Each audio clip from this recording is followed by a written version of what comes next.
నుంచి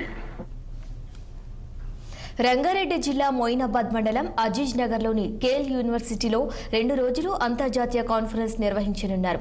ఈ కార్యక్రమంలో జాతీయ, అంతర్జాతీయ ప్రతినిధులు, విద్యార్థులు పాల్గొననున్నారు. మొదటి రోజులో భాగంగా Malaysia university director Goyal, university director Swami పాల్గొన్నారు. ఇక మొత్తంగా సుమారు 44 మంది ప్రతినిధులు వారి రీసెర్చ్ పత్రాలను కాన్ఫరెన్స్లో వెలువడించనున్నారు. ఇక ఈ కాన్ఫరెన్స్ ప్రారంభోత్సవ కార్యక్రమంలో యూనివర్సిటీ ప్రిన్సిపల్ రామకృష్ణ, పలువురు ప్రముఖులు పాల్గొన్నారు. నగర్ క్యాంపస్ లో international conference on sustainable development in communications and electronics దీంట్లో నిర్వహించబడుతుందండి. ఈ కాన్ఫరెన్స్ లో యొక్క ముఖ్య ఉద్దేశం ఏంటంటే 5Gలో ఉన్న కటింగ్ ఎడ్జ్ ఏరియాస్ లో ఉన్న రీసెర్చ్ వాటి మీద ఎక్కువ ఫోకస్ చేస్తున్నాం. అది కాకుండా ఈ కాన్ఫరెన్స్ కి టెక్నికల్ గా స్పాన్సర్షిప్ ఇచ్చిన యూనివర్సిటీ UCSI యూనివర్సిటీ మలేషియా అండి.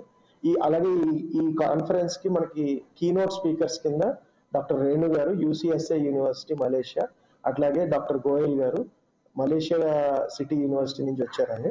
ఇది కాకుండా మొత్తం 168 రీసెర్చ్ పేపర్స్ వచ్చాయి. అందులో మేము స్క్రూటనైజ్ చేసి 44 రీసెర్చ్ పేపర్స్ ని ఫైనలైజ్ చేసామండి. ఈ పేపర్స్ అన్ని కూడా ఆల్మోస్ట్ 92 ఆర్గనైజేషన్స్ ని మన పేపర్స్ పంపించారు.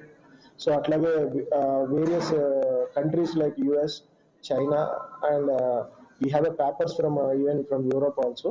సో ఇది హైబ్రిడ్ కాన్ఫరెన్స్ అండి. Both physical mode and online mode లో కూడా పేపర్స్ అండ్ సెషన్స్ కండక్ట్ చేయడం జరుగుతుంది. ఏపీ అసెంబ్లీలో సీఎం చంద్రబాబు